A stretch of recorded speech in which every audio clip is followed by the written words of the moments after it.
is advised.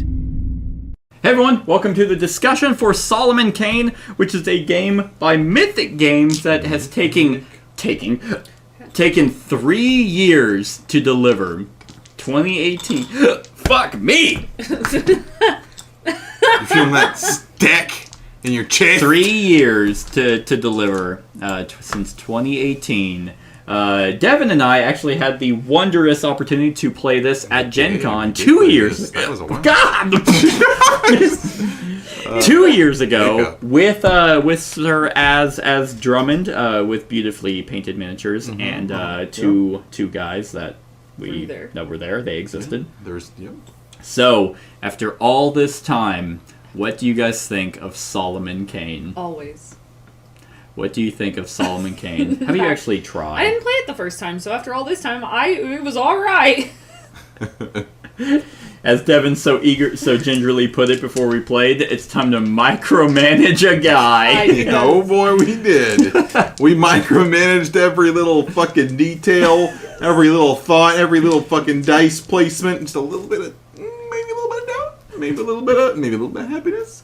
Maybe a few thoughts, misplaced thoughts about our sister. You know, there's been a lot of step porn going on, so I understand. It makes you feel a little uncomfortable, and that held him back. I don't know what you're talking about. Honestly, you're going on some weird tangent. I'm just saying where it's our, our little subtleties, little things in our brain, little nipplings, or the things holding us back, and we fought them all off valiantly so that we could walk and talk to some dudes. Oh, you're talking about the shadows, or that? Yeah, okay. Yeah, I was like, there are little doubts. I was so confused. I'm like, I don't know. I just want to talk about stepsis porn because everyone's talking about it. It's my fave. Everyone is talking about it. Anyway, no, seriously, what do you guys think of Solomon Kane? I said it was all right. Cool. Elaborate, please. Well, I will. All right, so Solomon Kane is because you guys aren't going to do it. I said I would. You're going to talk about looking at her. About stepsis porn, and you're just going to be useless. Maybe I'm a little fixated. Maybe I'm horny. Yeah. It happens. Maybe I have a little pent up frustration. Yeah, maybe. Anyway, I think it has good mechanics. Okay. We are definitely engaged, and it allows for team play that I feel is very constructive. I think it was a little long-winded, but I liked it. Cool. Yes. Cool. Now, I mean, when you look at it in a top-down perspective. Yes. Now, I know I've said this 100 times. It's just like, so how little you're actually doing. Yes. In like the length of a turn that can feel like, I mean, this went a lot smoother than when we were at Gen Con. Oh, absolutely. Yeah, because like, we're two dudes we don't even know. And we're like, what are we trying to do? Yeah, exactly. And like, if I remember right, at Gen Con, they didn't have the book. They had a bunch of cards that were supposed to replicate like the different chapters and stuff. Yeah. It wasn't all cohesive in one spiral-bound notebook. So that's definitely what made it way easier. Instead of trying to manage all these cards of like, okay, so this chapter is this, and then that leads to this. It's immediately just taken away, and you're just like, oh, okay, so our outcome is okay, we go to 6A. All right, find 6A. Boom, then we just do this, and it's all here. I completely agree. It's comedic with how much you're doing, and you're invested the entire time. I think. Yeah, no, it does good. Like it's got good mechanics. Yeah. Do not get me wrong. But yeah, if you're just like, okay, so we're going to do all this, we're going to spend 2 hours. All right, what did we do? We stood up, talked to some people, went to bed, stabbed a hand. Yep. That's all we did. Don't forget looking out the window. Oh, that's right. And yeah, that's essentially this story. Our swords. Yeah, we sharpened our swords. Yeah. But yeah, and I will say, with that being the case, I actually don't think that's quite such a top-down perspective. I think that's actually kind of shown in the writing, which I actually think the writing is pretty well done. It's very probably fitting for his actual stories. For the puritanical times. Right. And I mean, full disclosure, I haven't read a single thing about with of Solomon Kane. Don't give it away that we know nothing about this movie. Yeah, okay, you're right. Yeah, let's not give that away. Don't spoil it. But whenever you're reading, you have the narrative, and then you're like, okay, cool.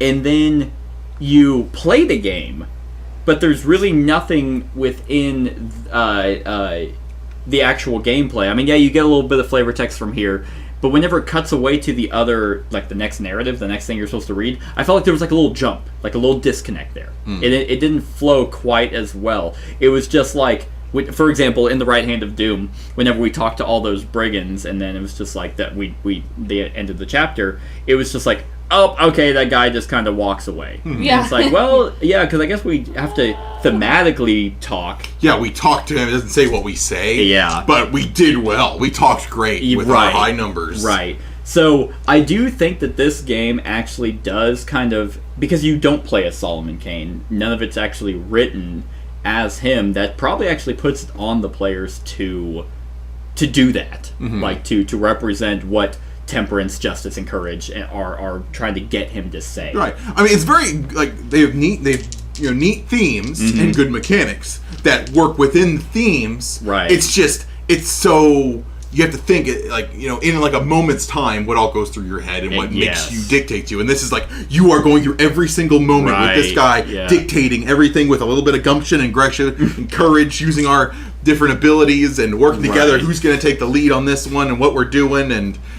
Yeah, exactly. So it's got good theme. What is thematically, that's a good point. What is thematically represented in an instant, what your brain does just automatically, is now immediately slowed down. But what's interesting about that is there's been games that do that grind it to a halt, but here it works. Normally whenever it's like, oh, in thematically, this is taking, like I don't know, I'm trying to think of the right phrasing. Like thematically, the action of what we're doing is instantaneous, but of course everything we take takes 10 minutes or whatever. And that would be a problem in other games. Other games usually it's just like, oh god, I've always said theme doesn't make good game mechanics. Why are we doing this whole rigmarole to do this one thing when it could be done a different way? Here, it works.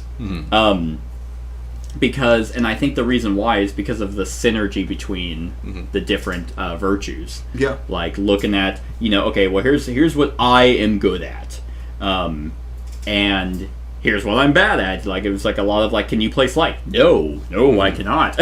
I can't do that. So we have to try and figure out another way to make me useful, or for me to, okay, well, I'll go first since I can't help in this particular instance. I'll roll my dice just to get you guys some dice. Right. To make your power a lot better. Yeah, it's got like a good teamwork setup in this game. And that's what I remember that being in Gen Con, where I was like, yeah, I really like that. There was a lot of like, because most cooperative games, it's just like, oh, I'm the fighter. Okay, we're doing a lot of fighting. I carry this game. And it's like, it has that Spirit Island idea where everyone, it's like, I'm gonna do this so you can do this, and that allows Kat to do this, and then boom, we're gonna get this awesome, we're gonna get to talk to this guy. Like, and it's very intriguing because they could have easily just made it to where, nope, I'm only affected. It's my turn. This is what I'm doing. I'm only these are my things, and I mean we can use other people's abilities. Like it costs an extra die, just any die. So it's like if I like roll shit and it's like, oh, I don't want to move, or I can't move, or I can't play Slight, but I want to go and play Slight. Oh, I'll use Kat's ability. So we're cooperating. We all control Solomon Kane, but we can also aid in each other. Okay. So we can use each other's abilities? Oh, I didn't know that. It just costs us extra dice. I forgot that you can do that, but that is a thing you can do. Oh, okay. It's either, I can't remember specifically if it's all abilities or if it's just the middle one. Might be just the middle one. Oh, the core abilities. Kind of like the main one, kind of like I explore, you fight, she talks. And I think it takes an extra die, but I do remember you can use other, like... Oh, okay. So it's like, this is the one we're controlling. It has that This War of Mine kind of idea, where it's like, here's the people. I don't control Anton, and you don't control Buck or whatever. We all kind of controlled him. But yes, this is still my guy. It's still my turn. And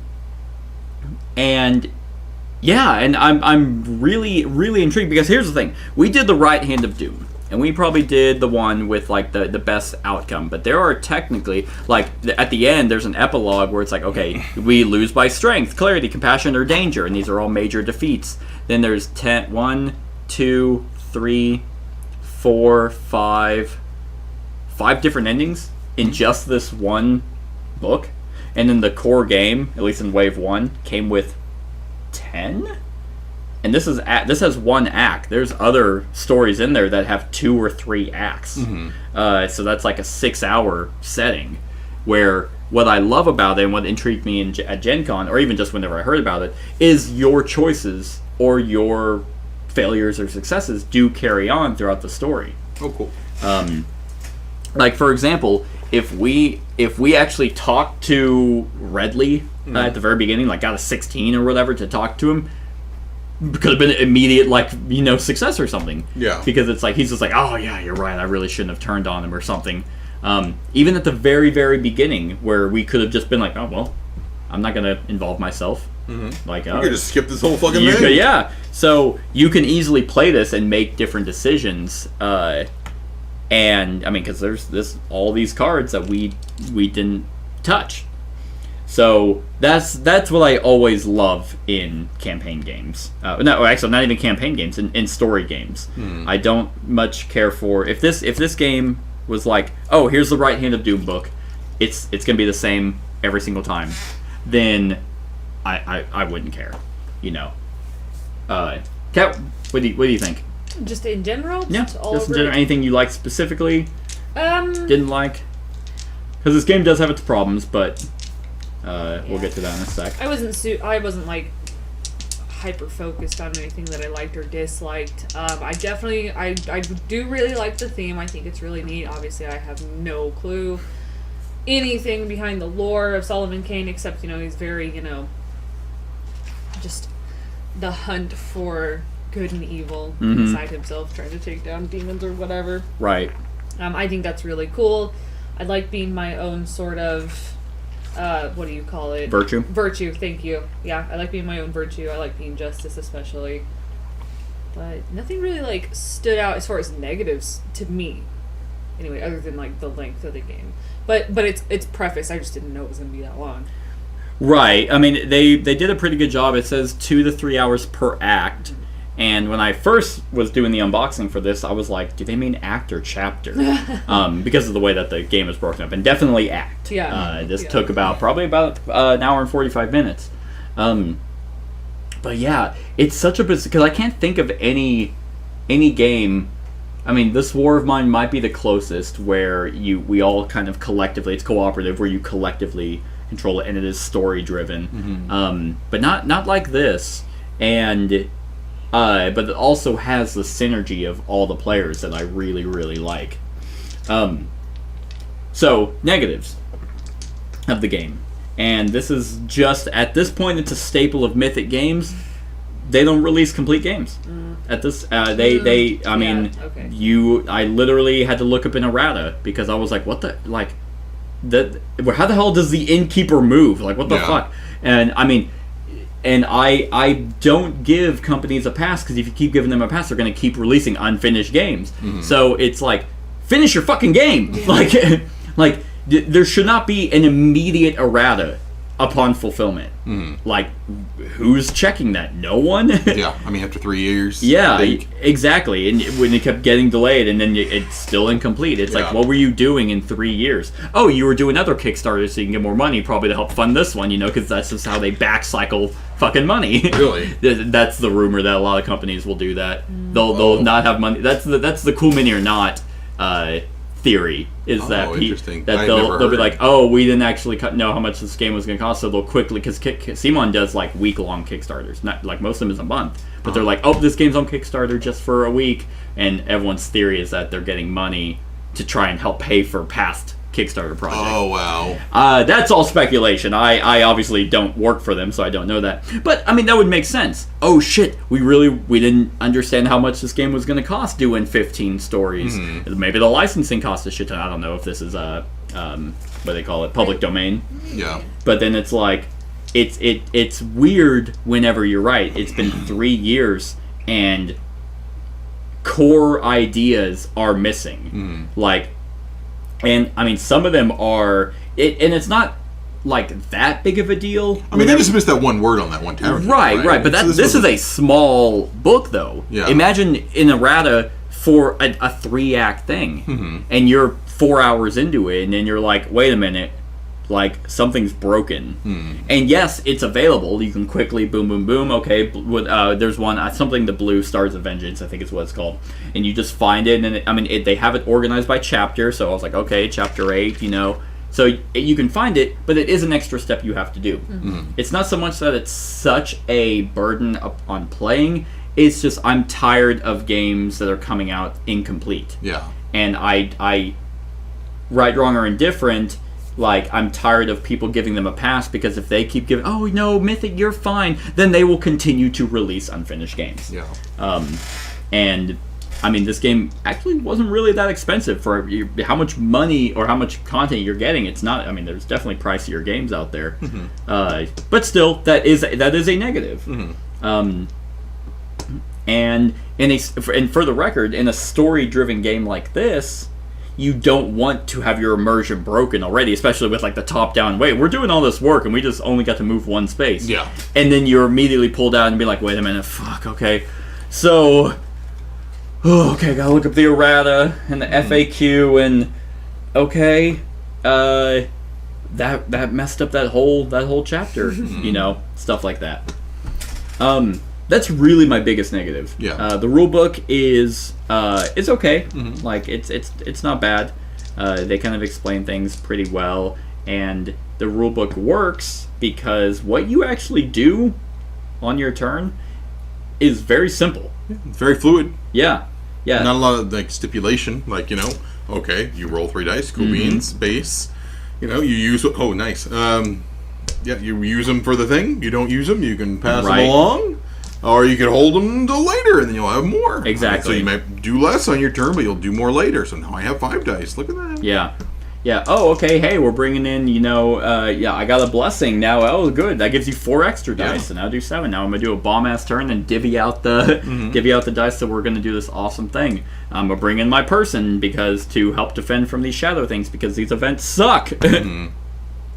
But actually, side note, what I kind of liked is. Like, with some of these, like the ones, the events that were really bad, they gave you something. Like, after the Virulent Bomb, it was just 3 things of bad, and it's just like, oh, okay, you get a mercy. It's like, oh, okay. Some mercy. Yeah, thanks, that's nice. Yeah. But yeah, I mean... Don't spend it all. Go buy yourself something nice. Right. Oh, you treat me so good. Yeah. I also like the fact that I mean, it's your cards are very fluid. Like, you only have 8. You start with 4. That still took us a while, despite being so fluid. It took me a bit. It's like, so I can discard it, and then I can play one at the end of my turn, right? And that wasn't right. But then it's like you have to kind of be, and it could have what I'm glad they did was 2 things. One, okay, I get to place light. The light doesn't go away when it's spent. That is nice. It says you stay powerful. It's only until something says, remove light. Oh, okay, now I'm getting weaker. It's because it's trying to represent that light and darkness battling back and forth. If darkness is going down, that means light is prevailing. And if it's going up, of course, darkness is prevailing. And you always have this scale of like we went way low in compassion. And it's like, well... I guess thematically it makes sense. We got tired of the drunk assholes talking to us. It's like, you know what? Get the fuck out of here. Now you gotta fight a fucking hand? Man, fuck people today, guys. I need over it, right? Hey, bartender! And this game allows for things like that. What Mythic Games does because they did Reichbusters as well. Oh, okay. What they do so well, and it's the reason why I keep backing games that they make, is they, especially with their story-driven one, and or their action ones, the mechanics and writing is done so well that it makes role-playing, it just allows you to do it. You don't have to try and force yourself to role-play. You don't have to, like in Reichbusters, for example, it's just like, the way that the actions are working, you can easily describe what your character's doing, leaning around a corner and just shooting a guy down the hallway, because they incorporated that mechanic in here. Same with this one, like, the way that how well we do and how, like, depending on talking, exploring, or fighting, the game amplifies the role-playing, in my opinion, anyway.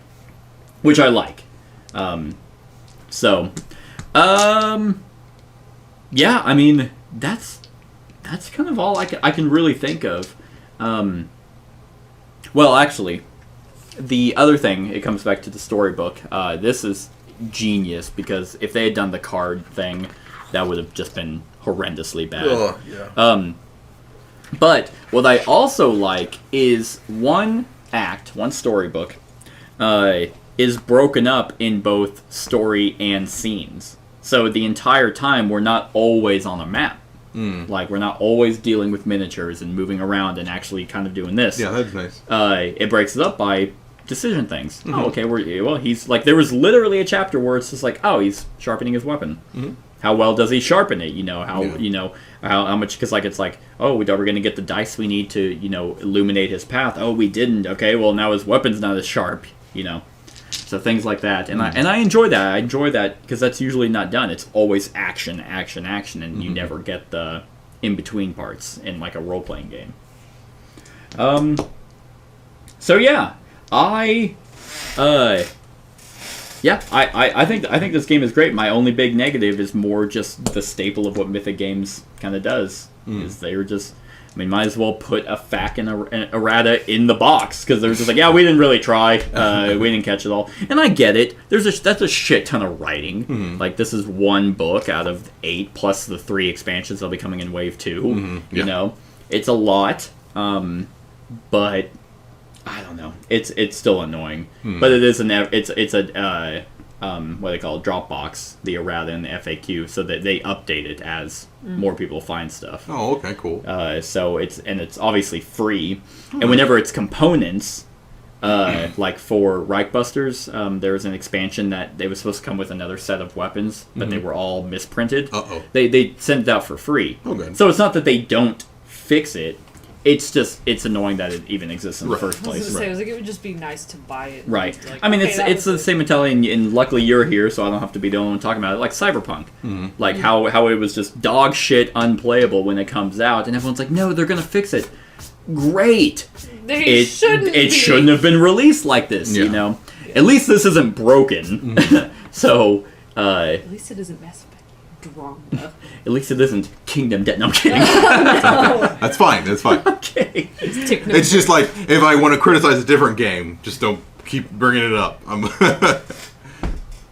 that's fine. Okay. I did. Yeah. You're fine. So yeah. You guys got anything else? I don't think I do. No, I mean it's a fun game. Good mechanics. Would play again. I personally no, play but I'll play with you. That's how it goes. It goes with a lot of these games. I don't buy board games anymore. Right? Huh? I said would play again. I agree with that. Cool. I mean, yeah, and you could easily just be like, oh, okay, well, let's do the different path in this one. Let's just do this. Let's see what happens. Yeah. Like, let's stay out of it. Yeah, let's just be like, let's see how it plays out. Oh, that hand is strangling that guy. What's going on over there?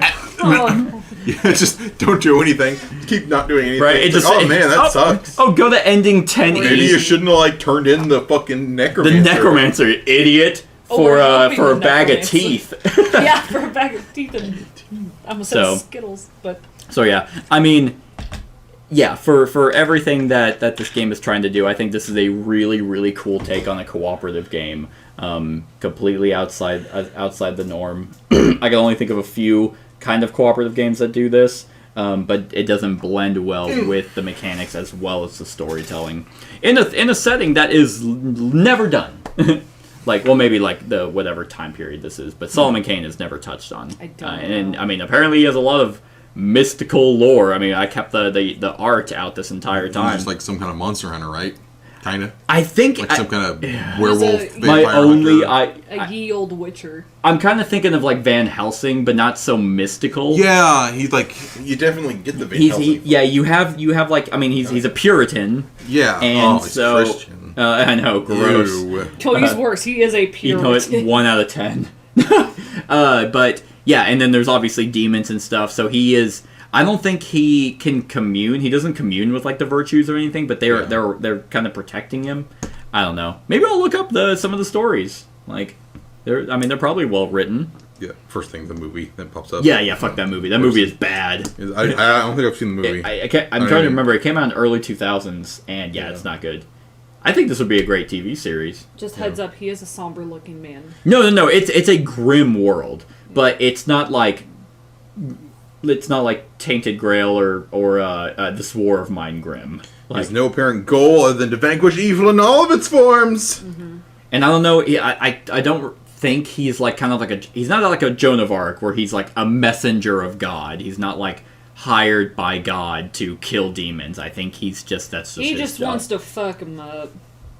Yeah. So he does have a friend. That guy.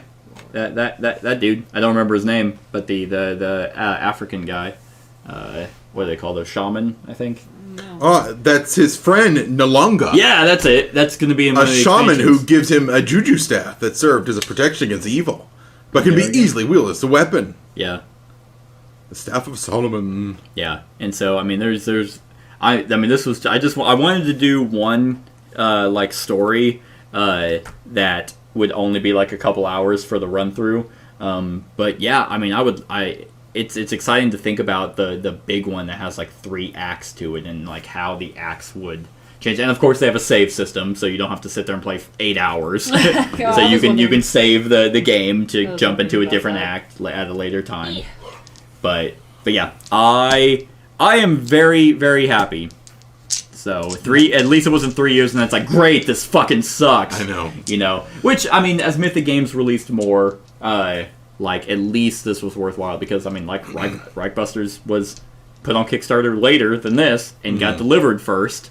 So I don't know why this took so long. If you know why, let me know in the comments. Because I usually don't keep up with it. Like they did constant updates. Yeah. I want to know. My biggest thing would guess would be it's a licensing thing. Maybe they had something to where, or who knows? Maybe at the time 3 years ago, Mythic Games wasn't what they are today. So maybe it was a small team, and then as they grew, they were just like, oh shit, this is a bigger project. But now we have the resources, so let's actually give more to the game. I don't know. I don't know why it took so long, but it is fantastic. And 3 years, well worth the wait. Jake Thornton did a fantastic job. So, on a scale of 1 to 10, what would you guys give it? Cat.